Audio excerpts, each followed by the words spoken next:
an innovation podcast by Mota Angel Next, where ideas shape the future. What's Next? Bem-vindos ao What's Next, o espaço onde exploramos ideias, pessoas e escolhas que estão a moldar o futuro da inovação. Neste episódio queremos aprender, mais uma vez, e como sempre, de fora para dentro, com uma startup. O grupo tem cada vez mais aberto a sua atenção, o seu investimento, o seu foco a novas empresas, novas tecnologias, novos processos com os quais trabalhamos de múltiplas formas, pilotando, gerando provas de conceito, às vezes investindo, mas assumindo que muito do conhecimento que nos levará para os novos ciclos de competitividade acontece fora da Mota Angel e não apenas dentro da Mota Angel. E nós queremos fazer esse trabalho de aproximação, de colaboração. Portanto, hoje vamos aprender com uma startup que tem sido muito relevante para aquilo que é o contexto de evolução e transformação do nosso grupo. Hoje falamos com a Volis. Bem-vindo, Gonçalo Fernandes, founder e CEO. Eu gosto muito do lema da Volis, trazer ordem ao caos. Antes de falarmos da Volis, como é que nasce a Volis? Qual foi o problema que tu identificaste? Qual foi a oportunidade que tu identificaste e que te levou, nesse teu percurso de serial entrepreneur, a avançar com esta empresa? Então, em primeiro lugar, obrigado pelo convite, é um prazer estar aqui contigo. Olha, eu agradeço imenso, mas eu não me chamaria um serial entrepreneur da seguinte forma, porque a maior parte da minha carreira foi corporativa. Eu passei por grandes empresas, tive grande parte da minha carreira a trabalhar para empresas grandes, na área da aeronáutica, da indústria química, também passei por private equity, então acabei por empreender mais tarde, ainda nos meus 30, mas mais tarde. Então, talvez eu saia um pouquinho do serial... Mas eu acho que tu és um serial entrepreneur, porque mesmo no contexto corporativo...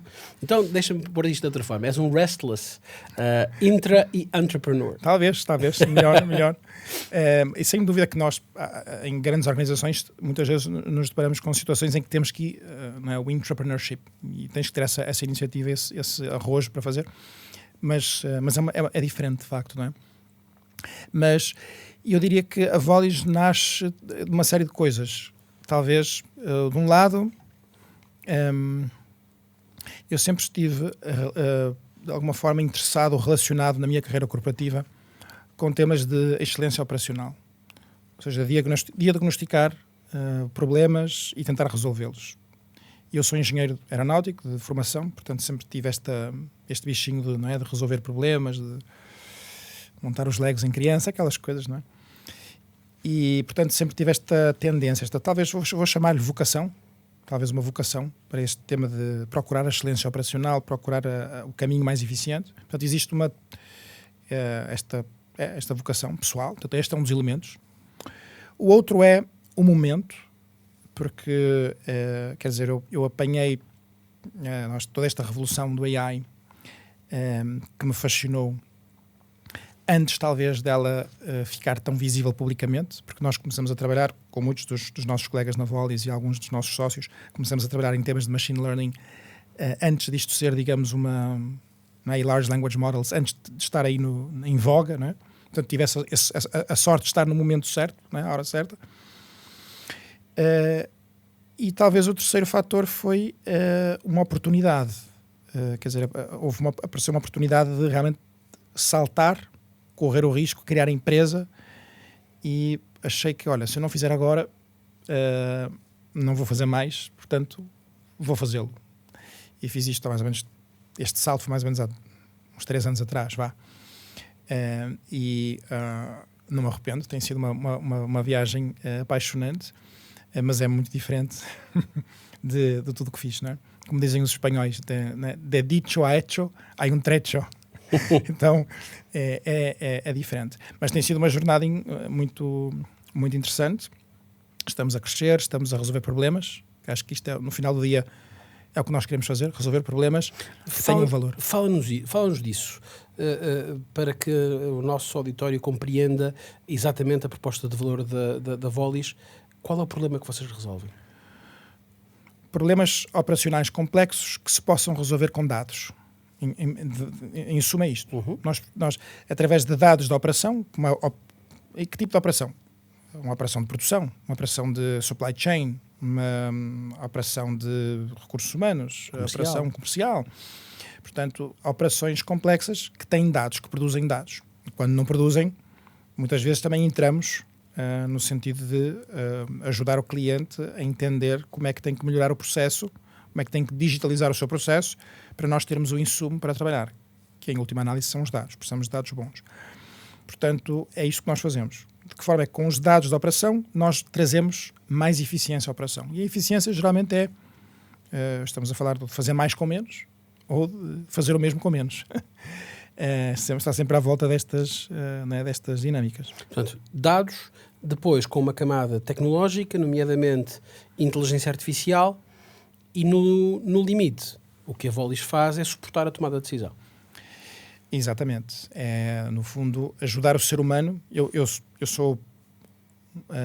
acredito muito no ser humano no centro. Já te vou desafiar aí, já tenho um desafio para ti sobre isso, mas já lá vai. Então acho que é sempre, eu acredito muito no co-piloting, mas é um co-piloting, mas é municiar o operador, o agente, com ferramentas para tomar melhores decisões. E nós temos operadores a vários níveis. Como sabes, fazemos soluções para C-level, muitas vezes o que quer é ter a capacidade de fazer perguntas complexas e receber uma resposta inteligível rapidamente. Isto não é tão simples, mas é perfeitamente possível. E às vezes o operador é um operador de um equipamento de mineração na Costa do Marfim. Portanto, temos vários operadores, não é? Mas sim, em última análise, é dotar o operador com a capacidade de fazer tomar uma melhor decisão. Mais racionais, com base em dados, com base em evidências. E geralmente no tempo certo. A questão do timing é muito importante. Não é? Poder fazer isto de uma forma não é, rápida. Costuma-se dizer que às vezes pior do que tomar uma má decisão é não tomar decisão. Este não tomar decisão por vezes torna-se tomar a decisão muito tarde. Esta questão de time to, né? Time to market ou time to action é muito importante. E eu acho que esta é uma das coisas que a AI de facto ajuda imenso. Esta capacidade de trazer um layer de análise, de analítica e de cenários que não é tão simples para um ser humano fazer isto de uma forma, digamos, analítica ou tradicional. E quando o faz demora muito tempo. Portanto, fazer isto near real time é uma das coisas que nós gostamos muito de fazer e que existe demanda, quer dizer, existe necessidade no mercado para isto. Estamos nos inícios ainda. Claro. Só importava talvez desmistificarmos este tema do AI. Como dizias há pouco e muito bem, houve aqui um processo de, eu diria, massificação da adoção de ferramentas de inteligência artificial, nomeadamente LLMs. Portanto, os ChatGPTs da vida, os Geminis, os Copilots, depois também uma solução um bocadinho mais avançada. Mas a inteligência artificial está nas nossas vidas há muito mais tempo do que isso e não se resume a estes modelos de LLM. Para que toda a gente compreenda que nós não estamos a falar de LLMs quando trabalhamos com a Volis, que tipo de inteligência artificial, o que é a inteligência artificial que as soluções da Volis trazem em cima dos nossos dados e nas ferramentas e nos processos que estamos a montar? Falaste em machine learning há pouco, traduzindo Sim. isto para miúdos e para desmistificar a ideia de IA é igual a um LLM, é igual ao ChatGPT, como é que nós trabalhamos a inteligência artificial? Certo, com certeza. E já agora, trabalhamos com LLMs também. Claro. Mas, enfim, para não fazendo isto demasiado técnico, mas um Large Language Model, que é o que significa, né, o LLM, é utilizado para determinado tipo de problemas que geralmente utilizam linguagem natural. E todos nós temos exemplos ou experiências com LLMs de mercado, como né, da OpenAI, da Gemini, etc. Mas existem outras aplicações de inteligência artificial, como tu disseste muito bem, com modelos de machine learning com visão computacional, onde a própria imagem é o insumo para que o modelo opere. Mas o que está na base disto tudo é um conceito que nós tomamos emprestado de outros players maiores, nomeadamente da Palantir, que é o conceito da ontologia de dados, que é mais ou menos isto. É a construção da lógica da informação da empresa, numa perspectiva da integração, né, e da extração dos seus dados, da forma como eles são, digamos, processados e trabalhados, do modelo semântico que se lhes aplica, enfim, de todo o trabalho que se faz para que depois se possa aplicar algum tipo de aplicação on top, seja um LLM ou seja outro tipo, ou seja um modelo de machine learning. Mas isto exige, lá está, entender bem onde é que os dados estão, como é que nós os integramos, como é que nós os trazemos para dentro, o que é que eles significam, qual é que é a semântica adequada. Então existe aqui um trabalho de engenharia de dados, de ciência de dados, mas também existe um trabalho muito humano de trabalhar com o operador, com o stakeholder do negócio, no sentido de entender o problema. E existe aqui um trabalho de tradução deste conhecimento do setor, sei lá, da construção, por exemplo, da mineração, e depois de traduzir isto para uma equipa técnica.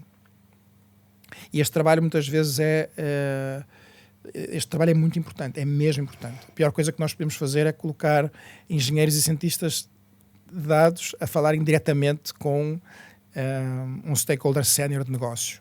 É muito difícil que isto funcione. É preciso uma função ali quase que de produto, de certa forma, que faz a ponte, de intermediação que faz. E descodificação. Isso. E nós temos esta figura do deployment strategist, né? ou do forward deployment engineer, depende do contexto, que é alguém que entende de ambos os mundos e consegue rapidamente identificar qual é que é o ponto de dor e pensar numa forma de prototipar um use case e criá-lo rapidamente, para depois colocá-lo à frente do operador e ver, é isto mesmo, não é? E iterar. Deste processo nós desenvolvemos, né, todo tipo de soluções e ocasionalmente oportunidades de produto, que é uma das nossas apostas, é que de várias destas interações sairão oportunidades de, digamos assim, de uma relação de produto, não é? Ou seja, de algo que vai ter que ser continuamente melhorado, desenvolvido, que não é tão facilmente replicável e por aí vai.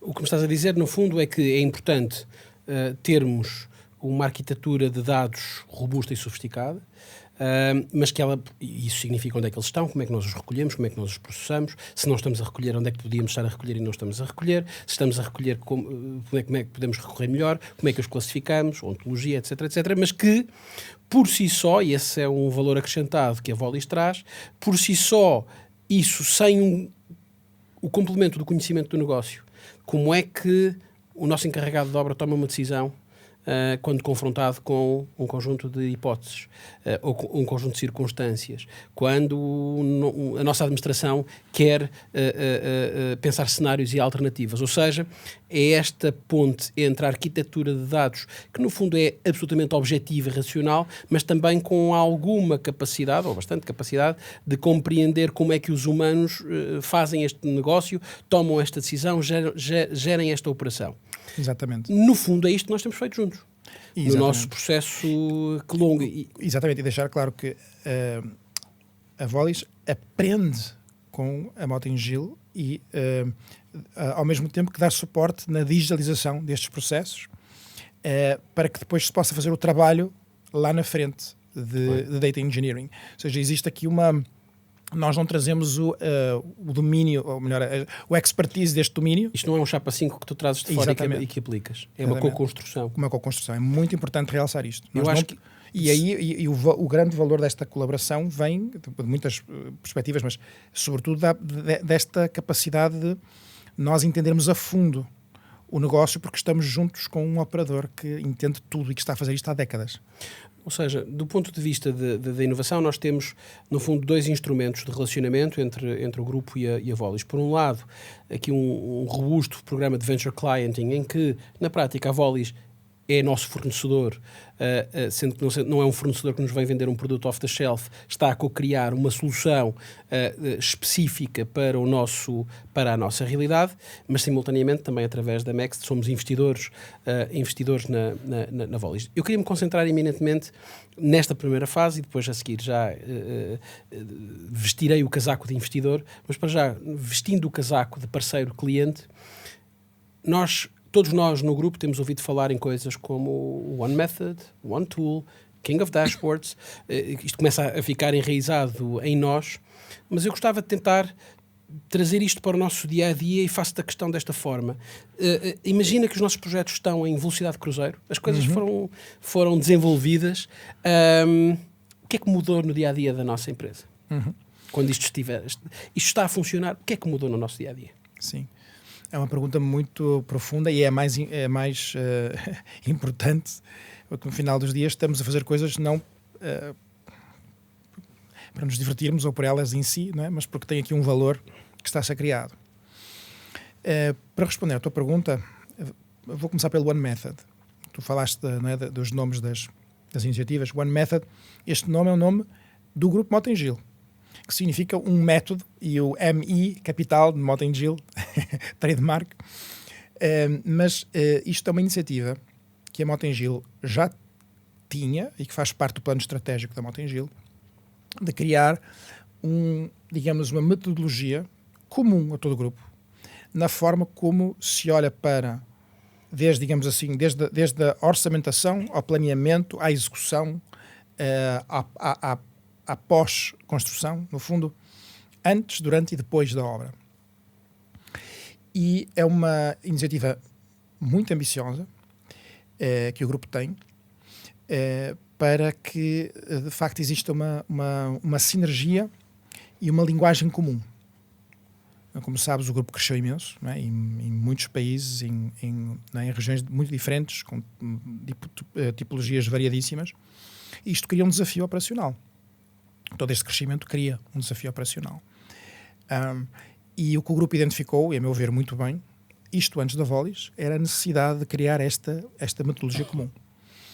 Então, o que nós estamos a fazer com a Motengil neste domínio em concreto é assegurarmos que esta metodologia e este processo criado encontram um espelho digital, digamos assim, um suporte digital que suporta a execução deste processo. Isto é muito importante, é fundamental. Pelo processo em si, que deve decorrer de determinada forma, e o grupo tem das melhores práticas a nível global, isto tem que ser disseminado e implementado, mas também para que nós possamos, via a digitalização deste processo, capturar dados que são fundamentais para trazer o AI para esta realidade física. Ou seja, nós não vamos poder beneficiar-nos das vantagens do data science e da AI no mundo físico se nós não o digitalizarmos. Só que para digitalizá-lo é preciso entender muito bem o processo, ter um processo muito bem definido, um modelo semântico, um método, é preciso. E, portanto, no fundo nós entramos para ajudar o grupo a criar este layer, este chassi digital que suporta o One Method e que encaixa perfeitamente com os use cases de AI para o mundo físico com os quais nós sonhamos e o grupo sonha. Agora, respondendo à tua pergunta de uma forma direta. Como é que isto vai mudar? Por exemplo, qualquer nova obra, quando nós estivermos com isto em steady state, não precisa de começar, entre aspas, do zero. Porque existe todo um histórico capturado num nível de granularidade, desde a orçamentação até ao planeamento e à execução, no mesmo modelo semântico, ou seja, em que as coisas têm os mesmos nomes, as atividades são as mesmas, as métricas são as mesmas. E isto tem várias vantagens. Tem vantagens a nível da própria orçamentação futura, o que tem impactos económicos, a nível da eficiência e da excelência na execução, saber o que é que, de uma forma muito mais precisa o que as coisas demoram a fazer, quais são os rácios de produtividade que deviam ser esperados. Isto permite um nível de operação muito mais elevado. Isto reduz surpresas, porque na medida em que uma obra está a ser executada e a sua própria execução é capturada de uma forma digital, é muito mais difícil que ocorram surpresas, digamos assim, não é? Vamos lá, más surpresas. Porque o controle do que está a acontecer, de uma perspectiva física e de custos, é muito mais evidente e muito mais imediata. O hiato de tempo entre o acontecimento e a visibilidade desse acontecimento vai ficar muito mais reduzida. Portanto, como é que seria o dia a dia neste mundo que estamos a criar? Nós sabemos exatamente no dia de hoje a produção real, numa perspectiva física e de custos. Isto pode parecer básico, mas numa empresa deste tamanho, que opera nos ambientes em que opera e com a complexidade de atividades, isto não é tão simples. E isto não é uma coisa da Mota Engil. Nós falamos com todos os grandes construtores, a maior parte deles, a nível nacional, a nível espanhol. Altamente complexo, interdependente, vive de supply chains altamente complexos. Exatamente. E não se beneficiaram, eu digo sempre isto, que não se beneficiaram da... Porque, no fundo, a construção é criar um grande supply chain, um projeto que vai acontecer uma vez, num lugar remoto e que depois acaba. O que, de uma forma um bocadinho... acaba por penalizar o setor que não se beneficiou das melhorias incrementais. São sempre organizações temporárias são sempre organizações temporárias que começam... Claro, e acabam... uma indústria que opera sempre na mesma fábrica, vamos por assim, pode ir melhorando, quer dizer, a capacidade de melhoria incremental, de digitalização é muito mais simples. É um ambiente controlado. A construção não conseguia se beneficiar disto e nós acreditamos que não existe nenhum impedimento para que se possa beneficiar, mas cá está, exige esta linguagem comum, este método comum, a sua consequente digitalização, para que nós depois possamos trazer este tipo de tecnologias que permitem cenário analysis, agentic AI, alarmística, aplicada ao mundo físico. Portanto, nós temos uma série de use cases desenhados que vão ser possíveis uma vez tendo este método digitalizado. E esta é uma das principais iniciativas com o Grupo Mota Engil. Estamos a fazer o mesmo para a área de contract mining, que essencialmente começa por um Fleet Management System, que já vem desenhado pensando em AI first. O que é que vai mudar? É a mesma coisa, vamos ter uma noção near real time da produção física e de custo. Isto vai nos permitir antecipar todo o tipo de problemas e criar todo tipo de análises e cenários para uma melhor alocação do capital da empresa. Estamos a trabalhar também a nível do ambiente. Já fizemos algumas... aqui foi possível já entrar no AI propriamente dito, por exemplo, com um modelo de machine learning, neste caso, para optimização de paradas de rotas de recolha de resíduos.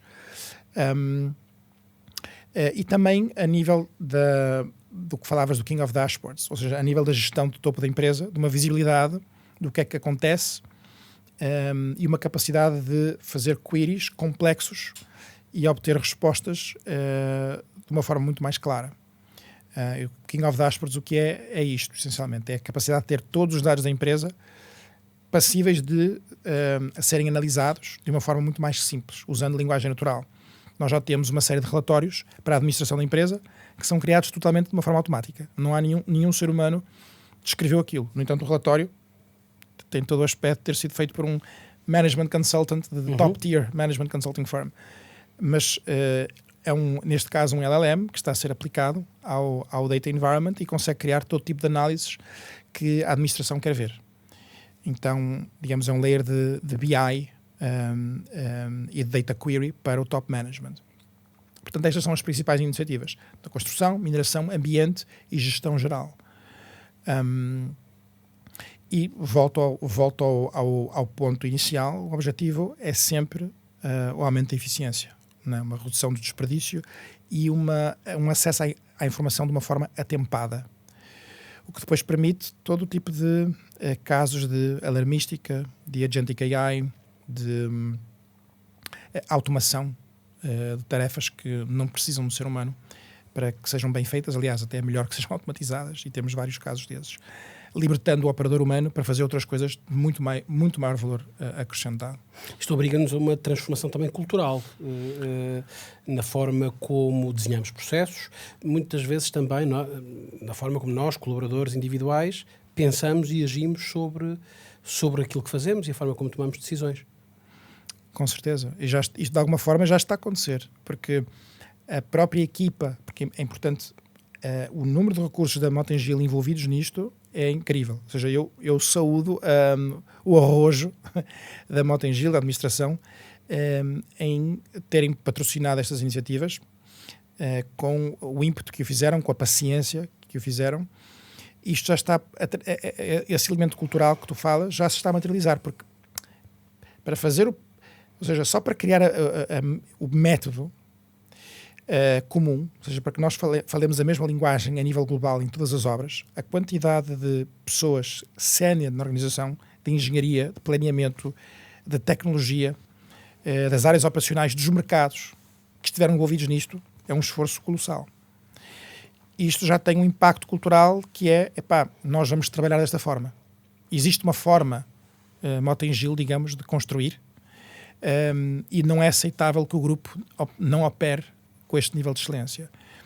E isto já está mais do que assumido e assimilado por estas lideranças técnicas e de mercados que têm colaborado, devo dizer, de uma forma incrível.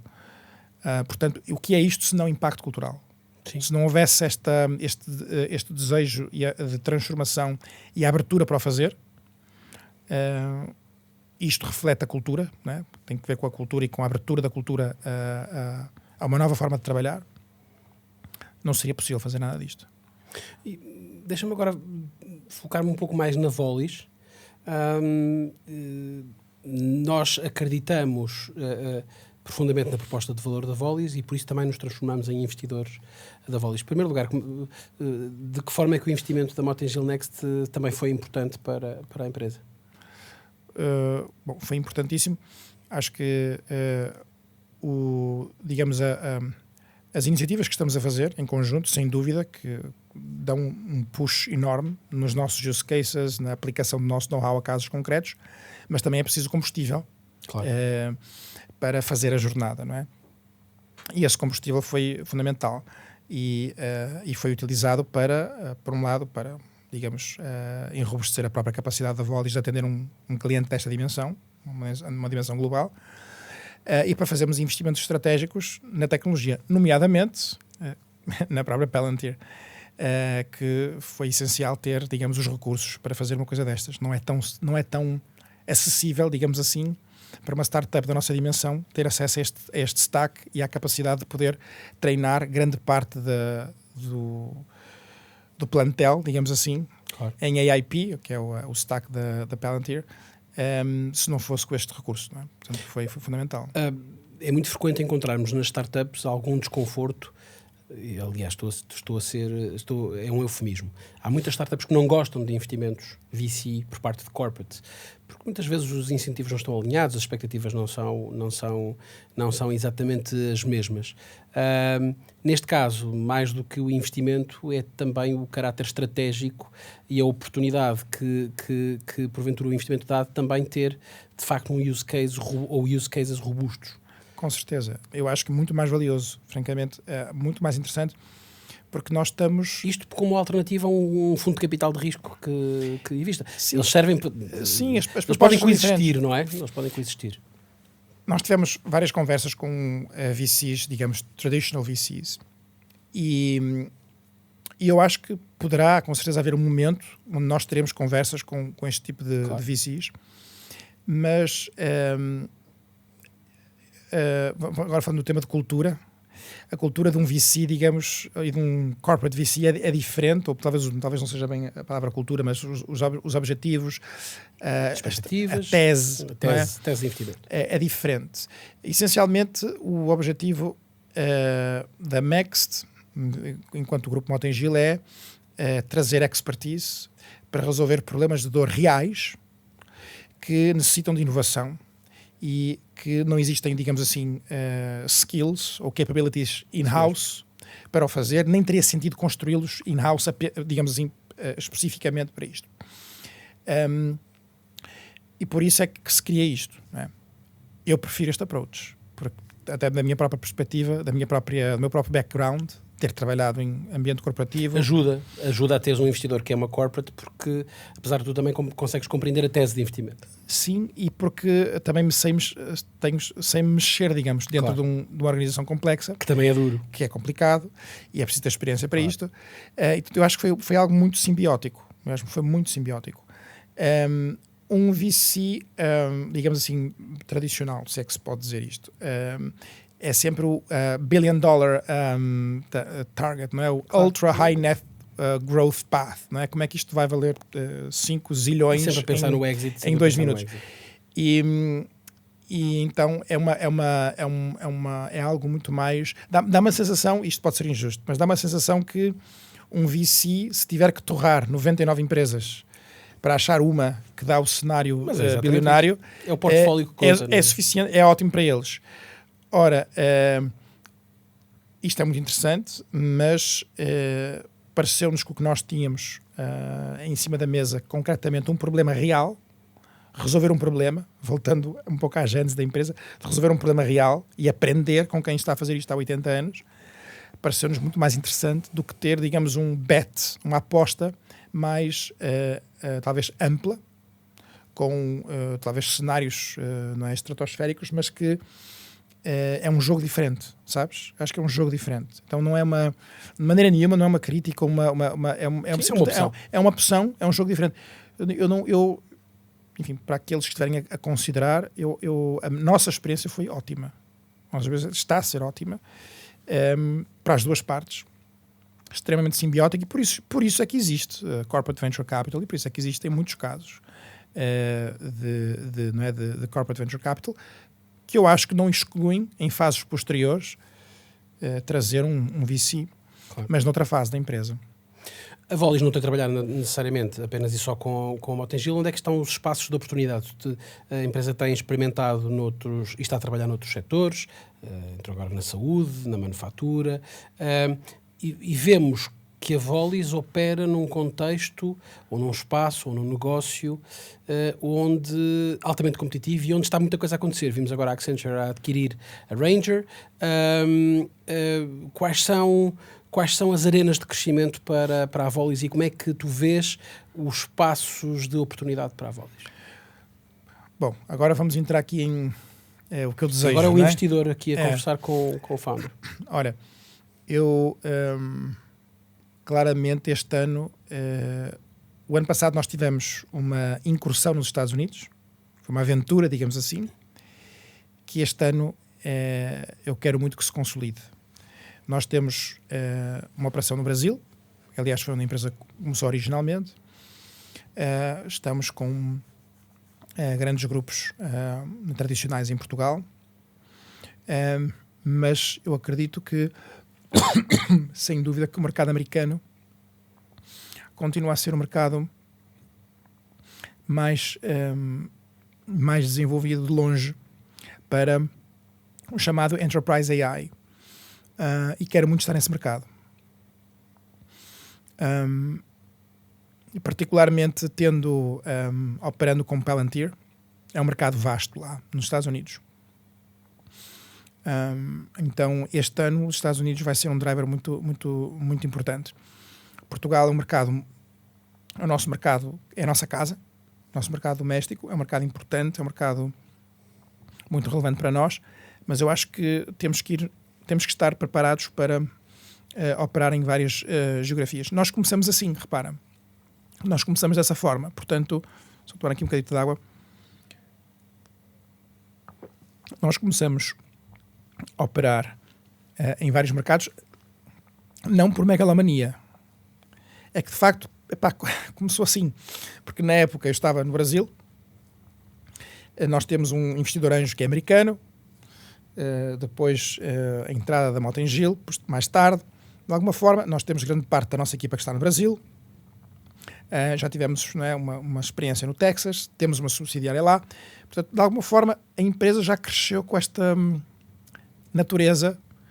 internacional. Repito, não por megalomania, porque somos uma empresa pequena, somos uma startup, estamos a crescer, mas porque as coisas, enfim, de alguma forma dispuseram-se assim.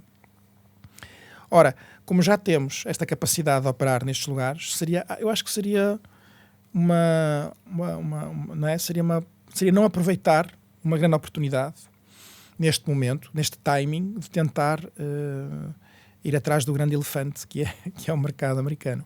É sem dúvida que esta é um dos drivers. Digamos assim, na via de serviços. Mas depois temos, na linha de produtos, oportunidades claras no resto do setor da construção e do contract mining, porque nós temos aqui algo que é, de facto, produtizável, que é aplicável e que será aplicável a outros players do setor, destes setores. Não é? Portanto, aqui existe oportunidade para product.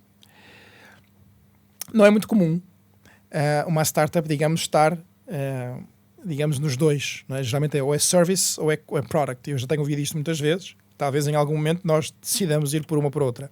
Mas neste momento, né, fica gravado para a posteridade, é no estado em que estamos. Mas é normal ao longo da vida das startups pivotar, transformar e depois assumir uma forma diferente lá na frente daquela como começamos. Mas neste momento, Rui, tem sentido para nós operarmos nos dois espectros, digamos assim. Tem sentido. Porque para os nossos produtos nós estamos com grandes parceiros que têm dores reais que nós estamos a resolver. Para os nossos serviços, nós temos o melhor stack de Enterprise AI no mercado e estamos, além de ser, enfim, uma operação que é interessante, da perspectiva económica, permite-nos aprender imenso. Então, eu acho que seria precoce eu agora tentar forçar algum tipo de título, não é? Talvez de Construction Tech ou Mining Tech, ou que talvez aconteça naturalmente no futuro, mas neste momento pareceu-nos que seria precoce colocar esse label e manter um approach mais amplo e no fundo lançar-nos a 26 com estas duas grandes estes dois grandes caminhos. Product launches, que teremos 2, não é? E na área de services expandir para um mercado grande que é o mercado americano. Muito bem, nós cá estaremos para acompanhar a evolução, vamos continuar o nosso trabalho juntos no grupo. A conversa foi fascinante, chegamos ao fim do nosso tempo, mas eu não queria que fosses embora sem te permitir que respires um bocadinho e que te faça aqui algumas provocações, porque estamos com a Vodis trabalhamos muito e trouxemos muito o AI e os dados para dentro de casa, para dentro do grupo, e eu gostava de perceber a tua opinião também sobre o AI em coisas um bocadinho mais mundanas, e portanto vou-te perguntar instintivamente se tu confias mais na experiência humana ou mais no AI. Por exemplo, num diagnóstico de saúde. Epá. Não tens que escolher só uma, mas podes explicar o racional Posso fazer uma pequena introdução? Podes. Eu tenho um viés muito claro para o humano. E é curioso porque trabalho com AI mas tenho o fator humano. Eu não comparto a opinião, enfim, fica gravado, então talvez um dia isto acabe por ser ridículo, não é? Mas enfim, olha, um empreendedor tem que correr riscos. To the best of our knowledge today. Eu vou correr os riscos, não é? Que o empreendedor deve correr. Eu sou muito reticente em relação a esta tese de que o AI vai fazer um replacement geral, não é? Uma expressão geral de capacidades, não é? Que competem a um ser humano. Acho que enfim, a minha visão é que o ser humano é o ator da história. Nós somos o ator da história, nós somos né? E o propósito, o ímpeto, começa connosco e acaba, não é, connosco. Portanto, se nós somos o principal player, se nós somos o ator da história, o AI vem sempre como algo que entra para ajudar, como qualquer outra tecnologia, né? Desde a descoberta do fogo, a invenção da roda, a eletricidade, a internet, até aos dias de hoje. Portanto, tendo dito isso, eu ficaria mais tranquilo com um ser humano a olhar para o meu relatório de saúde. Acho que vai ficar muito mais difícil um ser humano cometer um erro médico. Isso vai ficar, porque provavelmente a AI vai reduzir muito a capacidade de erro. Portanto, vai ficar um super médico, mas eu continuo a achar que o médico tem que estar presente. Tu aplicas a mesmo raciocínio se eu te perguntar em que é que tu confias mais, num recrutamento de pessoas, processo de recursos humanos, de RH, no recrutamento feito por um agente AI ou no recrutamento feito por um diretor de recursos humanos? novamente, aplicas o mesmo raciocínio? Eu não vejo um ou outro, eu vejo uma complementaridade, não é? Eu acho que sabes que eu acho que estes temas vão começar a sair cada vez mais, sabes? E isto também tem repercussões profundamente humanas, claro, éticas, não é? Há muitos dilemas morais e éticos aqui. Há muitos dilemas aqui, mas parece-me estranho. Olha, digo-te, na Volis ninguém entraria, pelo menos enquanto sem que existam tem que haver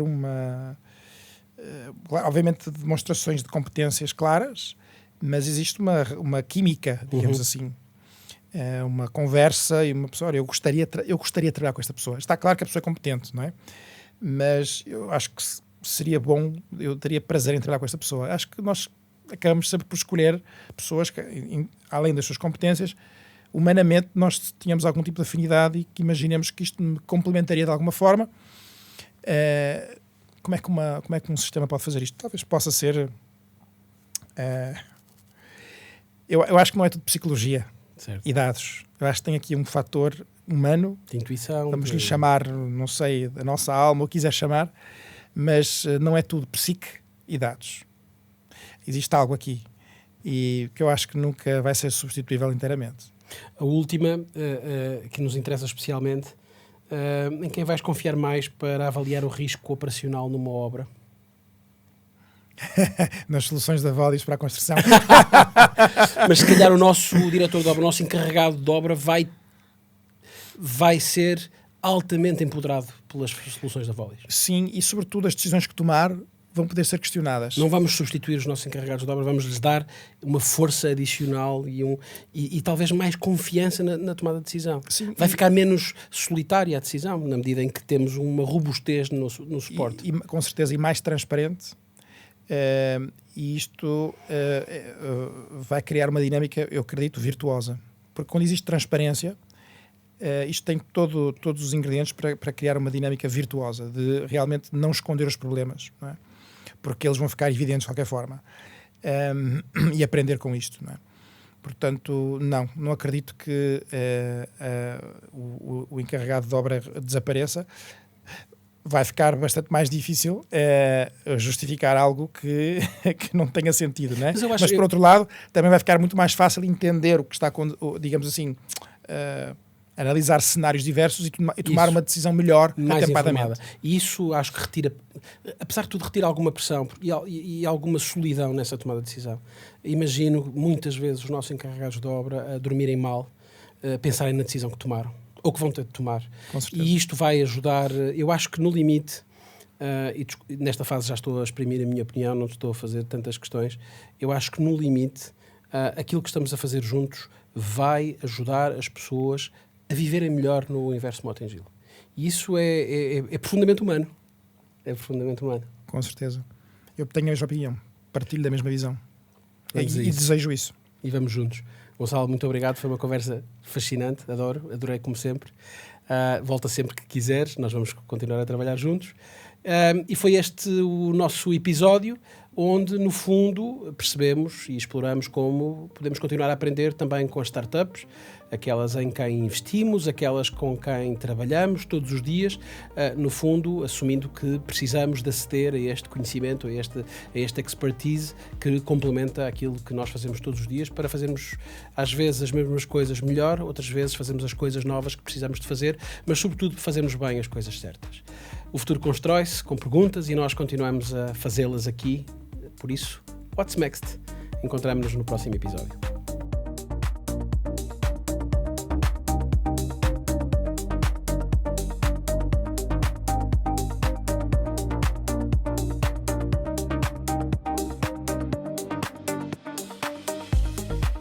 What's next?